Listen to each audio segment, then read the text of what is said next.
Sexta-feira com o Morumbi lotado, hein? Que maravilha! O São Paulo joga segunda, o São Paulo joga sexta, o São Paulo joga terça, quarta, quinta, sábado. Sensacional a fase do São Paulo Futebol Clube. Todo dia tem São Paulo Futebol Clube, é claro, sempre importante a presença do São Paulo nas nossas vidas, aí no nosso dia a dia, com certeza. E eu já comprei meu ingresso, já estou com o meu ingresso aqui comprado.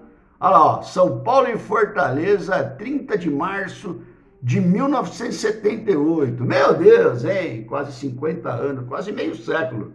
Também conhecido como meio século, eu estava aí no Morumbi. Olha lá, São Paulo e Fortaleza.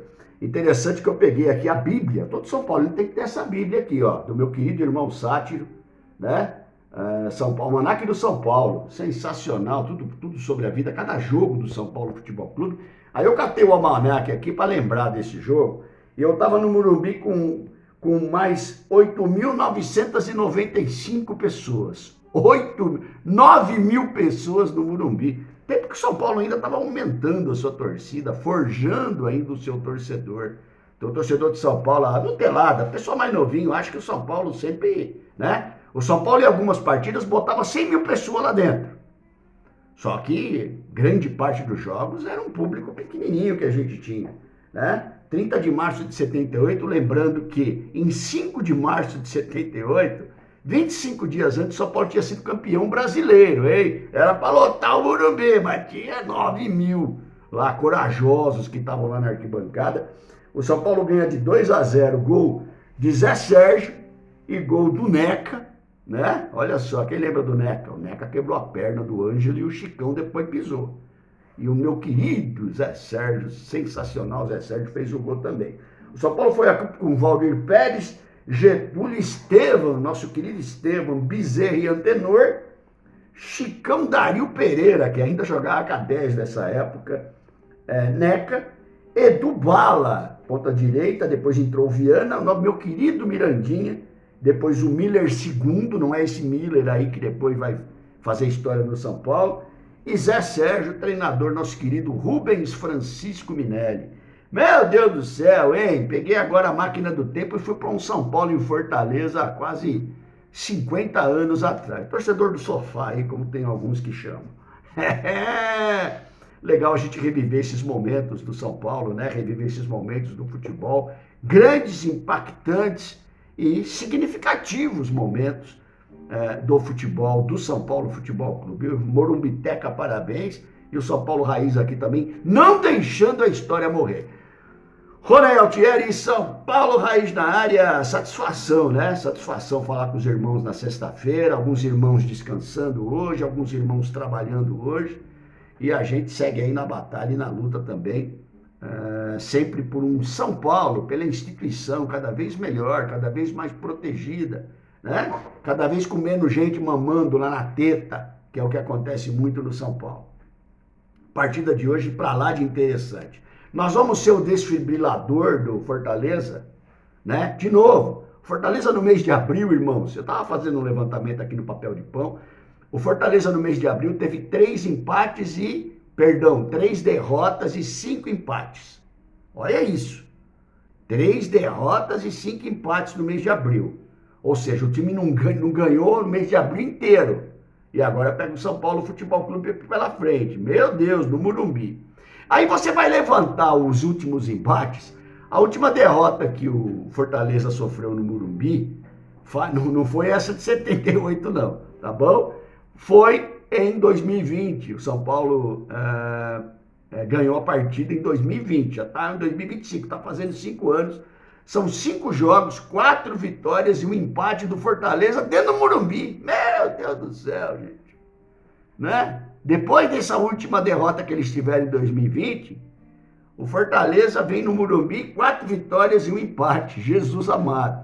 Quer mais? Dentro e fora do Morumbi, se você somar, são 10 jogos que o Fortaleza não perde do São Paulo. Nós viramos freguês do Fortaleza. Pasmem os senhores. E para um monte de gente tá tudo normal. Tá tudo legal. Meu respeito ao querido Fortaleza, que eu passei a torcer também. Depois que o Mito foi para lá dirigir. Passou a fazer parte do meu time do coração também, né? O Lion. Só que hoje, Lion, pelo amor de Deus, né? Você não ganhou o mês de abril todo, tá certo? Vocês estão aí com a freguesia e com o São Paulo, 10 jogos que o São Paulo não ganha, então assim, hoje acabou. Hoje Zubeldia e seus guerreiros, né, vão arrebentar com o Fortaleza. É a expectativa, é a esperança que tem o torcedor São Paulino. E como é que será que a gente vem para campo? Eu vi algumas escalações, vamos por percepção. O nosso querido Rafael, que tem salvado o São Paulo aí em vários jogos, toma uns gols que às vezes você fica assustado. Mas tem salvado o São Paulo, na verdade, né? Vai ter aquela situação do Ferrarese ali como um híbrido, né? Ora lateral, ora terceiro zagueiro, coisa que o Zubeldia gosta quando joga no Morumbi. Juan, né? Não, o Alan Franco, a gente não sabe ainda, é dúvida, não é dúvida, saiu mancando no último jogo. Eu só não quero ver Juan Tresorde e Sabino. É a única coisa que eu não quero ver na minha vida mais. Né? Porque eu tenho recaída, que eu tenho trauma de Diego joga de costa e Léo Pereba. Eu tenho trauma dessa época. Inclusive, Rogério Ceni deixou o Miranda no banco para esses dois jogarem. Então, tem umas coisas que para entender no futebol é difícil. Então, assim, eu tenho trauma. Deus permita que o Alan Franco jogue, né? E o Wendel porque o Dias está suspenso. No meio, eu li Bobadilha, Alisson e Alves. E na frente, Lucas Ferreira, desculpe, o André Silva e o Ferreirinha. Tem gente que põe na escalação, acho engraçado. O cara coloca assim, é 4-4-2. Bobadilha, Alisson Alves e Lucas Ferreira. Gente, o Lucas Ferreira não é meia, porra. Ele é um atacante pelo canto do campo, né? O Zubeldia joga no 4-3-3. Eu acho ainda uma maluquice. Eu, com o elenco que eu tinha no São Paulo, eu jogaria no 4-4-2. Às vezes ele joga no 3-5-2. Então, assim, mas independente disso tudo, né?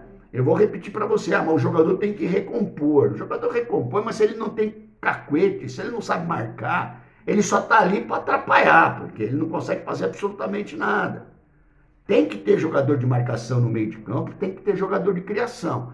O jogador de criação está aí, né? O Alves tem surpreendido, o Alves tem ido bem, o Alves tem dado essa velocidade do meio de campo que a gente precisa. Eu estava olhando ontem uns lances de Roberto Rivelino, molecada mais nova não sabe quem é, os velhos que nem eu, meu Deus do céu, hein? Que baita jogador, isso sim era um 10, né? O Rivelino, uns lances do Rivelino. Então assim, o volante entregava, o Rivelino vinha buscar a bola, o meia, gente. Tem gente que fala que o Luciano é meia, tem gente que fala que o Luciano é 10. O meia ele vinha buscar a bola do volante e ele fazia... mas ele tinha espaço antes, hoje em dia não tem espaço, eu escuto cada coisa, eu escuto cada uma que eu vou falar agora para vocês, né? Vamos ver os volantes que tinha antes de marcação. Vamos ver os jogadores que marcavam para você ver se tinha espaço. O Rivelino vinha buscar a bola do volante, o Rivelino levantava a cabeça, aqueles tapas da canhota, e lá ele distribuía toda a jogada de ataque. Entendeu? Com um lançamento preciso, mas aí eu estou falando de Deus da bola, né? Estou falando de qualquer um. Mas enfim, eu estou falando com relação à função do armador. E é muito legal ver o Alves fazer essa ligação, ver o Alves fazer essa transição do meio de campo para a bola para o ataque. Tomara que a gente consiga ter resultado com ele, tomara que ele evolua, tomara que ele consiga de alguma maneira produzir tudo aquilo que a gente precisa realmente de um meia no São Paulo e que faz tempo que a gente não consegue arrumar. Não é verdade? No demais é isso. Que o São Paulo consiga hoje quebrar o tabu, que o São Paulo consiga hoje manter o Fortaleza lá sem vitória, que hoje a coisa possa funcionar e possa dar tudo certinho no Morumbi de Zubeldia, que a cada partida ressuscita. Para mim continua burro, mas cada partida ressuscita. O Levir Coupe tem uma história boa disso, né? Inclusive virou capa do livro dele. Numa partida acho que do Atlético Mineiro, o Levir, que foi campeão também, quase foi campeão no São Paulo, né? Levir Coupe era o treinador na Copa do Brasil, que o São Paulo perdeu lá para o Cruzeiro. Levir Coupe faz o seguinte, se não me falha a memória, tá, gente? O Levir Coupe, ele estava na beira do campo e os caras chamam dele de burro. Põe o jogador, burro, põe o jogador, teimando, né, não, tira o jogador, desculpe, tira o jogador lá, burro, tira o cara, o cara foi lá e meteu um gol. Aí o Levir Coupe virou para o Alambrado e falou assim, tá vendo, eu que sou burro, vocês estão falando, o cara fez o gol. cara fala assim, você é burro, mas você tem sorte. O Zubeldia, logo, logo vai ser o burro com sorte do São Paulo. O pessoal que é zubeldista vai ficar bravo comigo. São Paulo hoje, na razão, hoje é 2-1 pro São Paulo na razão.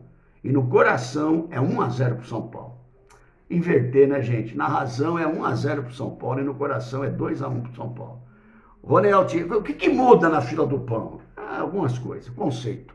Rony Altieri, São Paulo, e põe seu resultado aí. São Paulo, Raiz da Área, um abraço, tamo junto.